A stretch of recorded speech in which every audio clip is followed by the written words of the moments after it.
Meron po tayong magandang tips para sa inyo. Alam ko sinusunod niyo yung mga payo ko eh. Ito po maganda.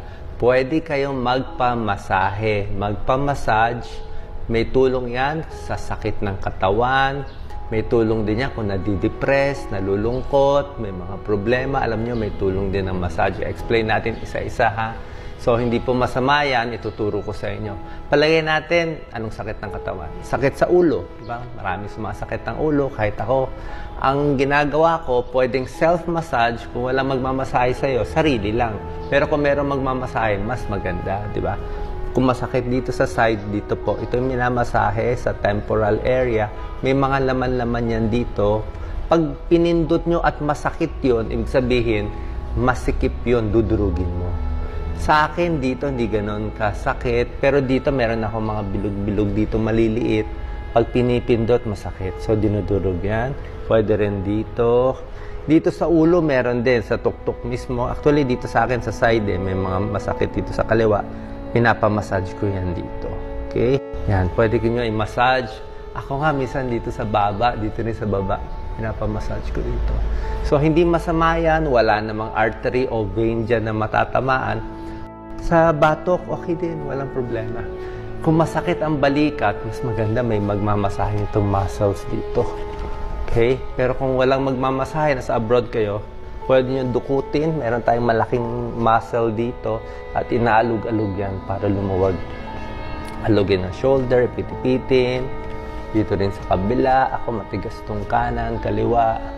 Ito, iniipit ko siya. Masarap po yan. Tapos dito rin pwede mo i-massage dito sa braso.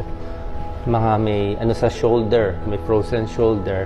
Frozen shoulder, dito ang dukot. Ayan o, minamassage ko. At dito rin dinudukot to. Ito yung laman mismo. Ayan o, yung laman ang dinudurog. Inaalog-alog para lumuwag sa may kilikili. Kabilang side, gagawin mo. Plus yung iba, meron ding masakit ang dibdib. Hindi naman po sakit sa puso. Yung muscle lang masikip kasi laging nakakuba. Si nanay, laging nakaganon. Kaya lumiit na itong dibdib niya. So, dapat open tayo. Plus, pwede mo siya i-massage konti. Masarap to i-massage. Ako, minamassage ko dibdib eh. May mga bilog-bilog yung maliliit na masasakit. May mga nodule. Parang naipit na yung mga laman, tumigas. So, minsan pag niluluwag nyo, luluwag yung dibdib, gaganda yung paghinga. Kung may magmamasahe sa inyo, pwedeng lotion. Actually, ginagamit ko lander. Lander mas matagal konti. Pero kahit anong gusto nyo lotion, ako hinahaluan ko ng tubig. Kung gusto nyo Johnson, kung kahit anong lotion, haluan nyo ng konting tubig para malabnaw. Pwede rin powder, pero mas hindi madulas yung powder. So, yan. Massage sa dibdib. Okay, ulo, leeg, kamay, dibdib. Sa kamay, pwede rin. Okay? Kung may magmamasahe, mas maganda. Pero kung walang magmamasahe, sariling sikap tayo. Gaano katagal ang masahe? Hanggang mga 5-10 minutes per part. Hanggang maginhawahan. Actually, kahit anong parte, sa una masakit. Pero mas after 5-10 minutes, gaganda pakiramdam mo, sasarap mawawala na yung sakit. Ang advice ko lang, kung magpapamasahe kayo sa ibang tao, dapat sa marunong, sabihin nyo, soft lang massage, okay? Huwag yung hard. Pag hard kasi, baka masobrahan. Soft hanggang medium lang yung lakas. Ha? Tapos yung sa leeg, wag lang dito sa harap. Dito lang. Pag dito sa likod, pwede naman dito sa batok. Pero dahan-dahan lang. Ha? Dahan-dahan to. Spinal cord kasi ito eh. Nandyan yung spine eh. Okay? Tapos dito sa likod, dahan-dahan din. So, yan po. Kung pwede kayo magpamassage. Sa akin, malaking tulong.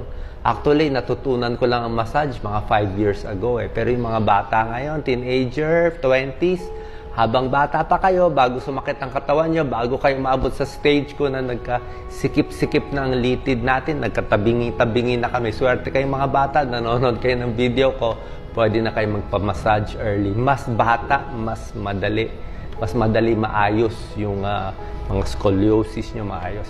Bukod sa sakit sa katawan, ang massage, pampasaya din. Yung mga malungkot, depressed, natatakot, ninenervyos, pag nagpamasahe, very relaxing. Bakit relaxing? Maganda yung music. Dapat may music kang massage, tahimik. Plus, pag nahahaplusan yung balat natin, nagre-release siya ng happy hormones. Merong pampasaya dyan. Kaya yung mga bata, kita nyo, pag umiiyak, anong ginagawa? Minamasahe mo, di ba? Para tumahan. Pinapalabas mo yung happy hormones nung katawan. Hanap kayo ng medyo affordable. Sana nakatulong tong video. Like and share. Sa mga hindi pa nakaka-try ng massage, try nyo. Payo yan ni Doc. Baka makatulong sa maraming sakit. Sakit sa katawan, depression, anxiety, at sa mga sama ng loob. God bless po.